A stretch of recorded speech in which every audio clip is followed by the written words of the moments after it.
আসসালামু আলাইকুম ওয়া রাহমাতুল্লাহি ওয়া বারাকাতুহু। আশা করি আপনারা সবাই ভালো আছেন। আজকে আমি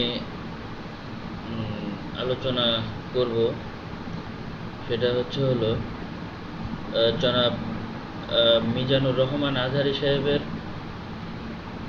এক নজরে কোরআন বইটির থেকে সূরা ফাতিহা নিয়ে আপনাদের সাথে আলাপ আলোচনা করব। বইটি আমি পেয়েছি। এই বইটি পড়ে যেটা বুঝলাম, আসলে অনেক কিছু এই বইয়ের ভিতরে আছে। আমি আজকে আপনাদের সাথে সূরা ফাতিহা নিয়ে আলোচনা করব। এই বই থেকে আমি যেটা জানতে পেরেছি সেটার থেকে অল্প কিছু আলোচনা করব।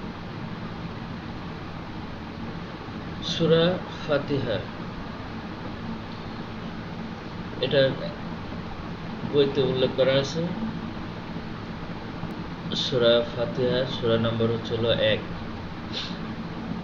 আর সূরা শুরুতে নাজিল হয়েছে মাক্কি। সূরাটির আয়াত হলো 7। এখানে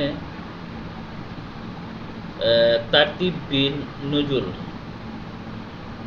এখানে বলা হয়েছে নাজিলের ধারাবাহিকতা সম্পর্কে বলা হয়েছে। নাজিলের ধারাবাহিকতা তথা কোন সূরার পর নাজিল হয়েছে তা বিবেচনায় এটি হলো পঞ্চম সূরা। এর আগে সূরা মুদাসসির ও পরে সূরা লাহাব নাজিল হয়েছে। আর বইটিতে তারতিব ফিল মুসহাফ, এখানে বলা হয়েছে বর্তমান কোরআন মাজিদের বিন্যাস অনুযায়ী এটি একেবারে পয়লা সূরা। শুরুতে আনার কারণ, এ সূরাতে অল্প কথায় তুলে ধরা হয়েছে পুরো কোরআনের নির্যাস বা সার কথা। তো এক নজরে সূরা ফাতিহা বলতে মাক্কি যুগের শুরুতে নাজিল হয়েছে। সূরা নম্বর 1, আয়াত নম্বর 7। আর সূরাটি মাক্কি। সূরা ফাতিহার নামের রহস্য, ফাতিহা মানে হলো শুরু বা সূচনা বা ভূমিকা। সূরা ফাতিহার 3টি নাম আছে। 1, ফাতিহাতুল কিতাব বা কোরআনের সূচনা।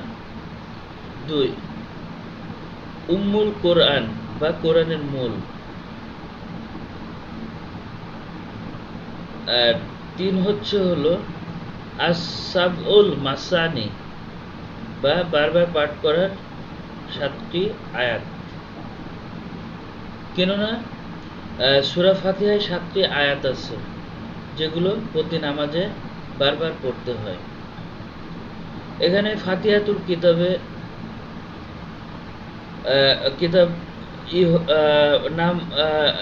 নাম হয়েছে এই কারণে, যেহেতু কোরআন মাজিদ শুরুই হয়েছে এই সূরা দিয়ে।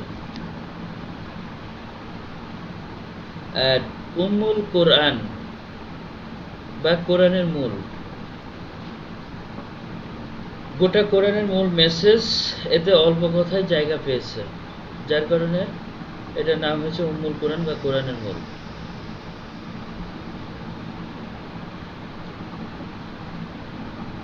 আর 3 নম্বর আস-সাবউল মাসানি নাম হয়েছে হলো সূরা ফাতিহায় 7টি আয়াত আছে, যেগুলো প্রতি নামাজে বারবার পড়তে হয়।